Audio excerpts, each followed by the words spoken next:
They've been buying booze and gambling and acting irresponsibly.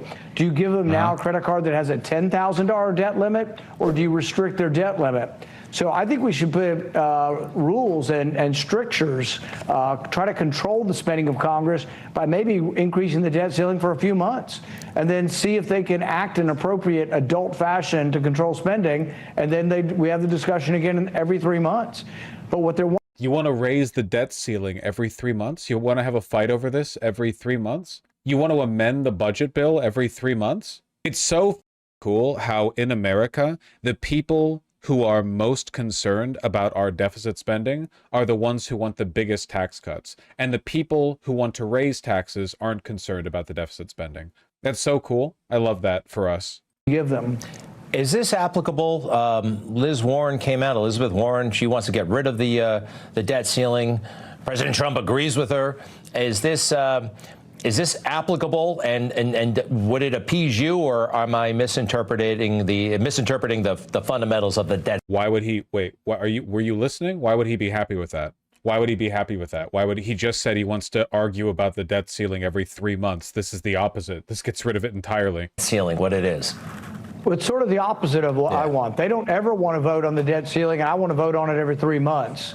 So okay, why not 1 month? Why not just raise the debt limit by, you can never raise it by more than 100 billion. Just guarantee that we have to relitigate the argument like every weekend, basically. Why not? It's two polar opposites. If you never voted on it, there would be no. The debt limit is so stupid. It's like meaningless. You have to raise the debt limit if the budget that is approved by Congress requires the borrowing of that money. Like, it's a totally redundant process. You sign the budget or you don't.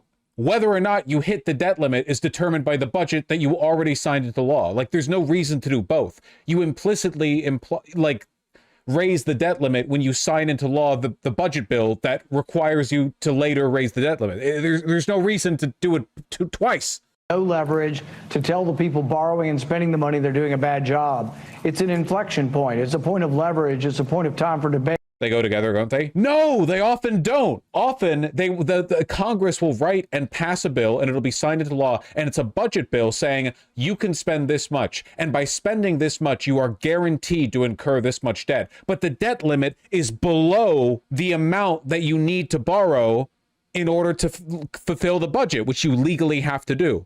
So you're just kicking the debt limit increase like down the road. You're kicking the can down the road. Sometimes they get packaged together, but often people will have these arguments over the debt ceiling in the middle of like no time at all. We just randomly comes up because they didn't settle it earlier. Why not just pass the infinite debt limit bill? Well, they should. There's no reason to have a debt limit. It doesn't make any sense. It doesn't fix anything. Like, if you want to lower the amount that we borrow, make better budget bills. So in the past, under Biden, he would ask that we extend the debt ceiling for 2 years with no dollar amount, and we could spend and borrow as much as they felt like they wanted to spend and borrow. Not as much as you can spend and borrow, as much as is allowed by the budget that you write and sign and pass into law. Increasing the debt limit does not allow the government to borrow more money than is permitted by the budget. The budget is the budget. That's the budget. What exactly is the debt limit then? Okay, say in a magical, fantastical world, the government has zero debt, no debt at all, and no deficit. You're perfectly even in the amount you tax and the amount you spend, okay? The budget for next year, for the following, like, governmental year is approved, and that budget, it shows you how much you've got, how much you're going to spend, how much you're going to borrow, whatever, okay? And you are going to go 1 billion into deficit spending. You will accrue 1 billion of deficit spending, 1 billion in debt from zero, right? But for some arbitrary reason, you have a debt limit of 100 million. So even though you pass that bill, that budget bill, you then are legally mandated to continue to spend and borrow and so on in accordance with that bill as laid out by that bill. And then once you hit that 100 million cap, alarm bells, shutting the federal government down. And then everything goes to shit. For some reason, even though you already wrote the budget that said you would go over that limit, the limit is like this separate arbitrary thing that you have to overcome. It's a way of forcing, it's a way for Republicans to grandstand about excessive spending every so-and-so months. It doesn't serve any political purpose beyond that.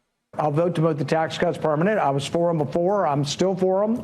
I will vote for spending cuts. Do they have to be perfect? Do they have to be every... Didn't we want Dems to shut down the government a few months ago? Yes. And I really wish they had. F you, Schumer. Is his argument to remove the debt ceiling because it doesn't matter? No, his argument is that we should keep fighting over the debt ceiling all the time forever. Like, he's essentially saying, no, pass the bill, but detach the debt ceiling raise so that we can argue over that over and over and over again forever, even though the amount that we're going to spend is already like coded into law. You know, we've always historically blamed the Democrats for big spending and deficit spending, and it was true. It was a Democrat problem. It's not true. You can look at Reagan, Bush Sr., then Bush Jr., then Trump. It's objectively the case that Republicans deficit spend way the more.